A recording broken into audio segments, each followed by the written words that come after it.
একটা ছেলে একটা মেয়েকে জোর করে ধর্ষণ করলো, তারপর মেয়েটি অনেক ভেঙে পড়লো এবং সুইসাইড করার চেষ্টা করলো। কিন্তু সে যতবারই সুইসাইড করার চেষ্টা করলো, একটা না একটা বাধা তার সামনে এসে দাঁড়া হলো। কোনোভাবেই সে সুইসাইড করতে পারলো না। একটা সময় সে ডিসাইড করলো যে সে বেঁচে থাকবে ঠিকই, কিন্তু কোনোদিন কাউকে বিয়ে করবে না। এদিকে তার বাবা মা তাকে বিয়ে দেওয়ার জন্য অনেক চেষ্টা করতো, কিন্তু সে প্রতিবারই বিয়ে ভেঙে দিত। একবার একটা ছেলে তাকে বিয়ের জন্য দেখতে আসলো, তখন সে আগের বারের মতো এই ছেলেটাকেও না করে দিল। তখন ছেলেটি বলল, আমার তোমাকে খুব পছন্দ হয়েছে, আমি তোমার জন্য অপেক্ষা করব। তখন মেয়েটি বিরক্ত হয়ে তার ধর্ষণ হওয়ার কাহিনী ছেলেটাকে খুলে বলল, আর বলল, এবার বলেন আপনি কি একটা ধর্ষিতা মেয়েকে বিয়ে করতে পারবেন? তখন ছেলেটি বলল, হ্যাঁ পারবো, কারণ তুমি ধর্ষিতা, ধর্ষক তো আর নও।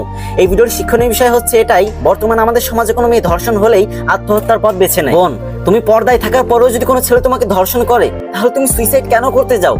এই দোষ তো আর তোমার নয়। নিজেকে বাঁচিয়ে রাখো আর ওইসব খারাপ মানুষদেরকে চোখে আঙ্গুল দিয়ে দেখিয়ে দাও যে নারী মানে ভোগের পাত্র নয়, নারী মানে মায়ের জাত, যাদের ছাড়া দুনিয়াতে আসা সম্ভব নয়। নারী মানেই কারো না কারো বোন, নারী মানেই কারো না কারো স্ত্রী।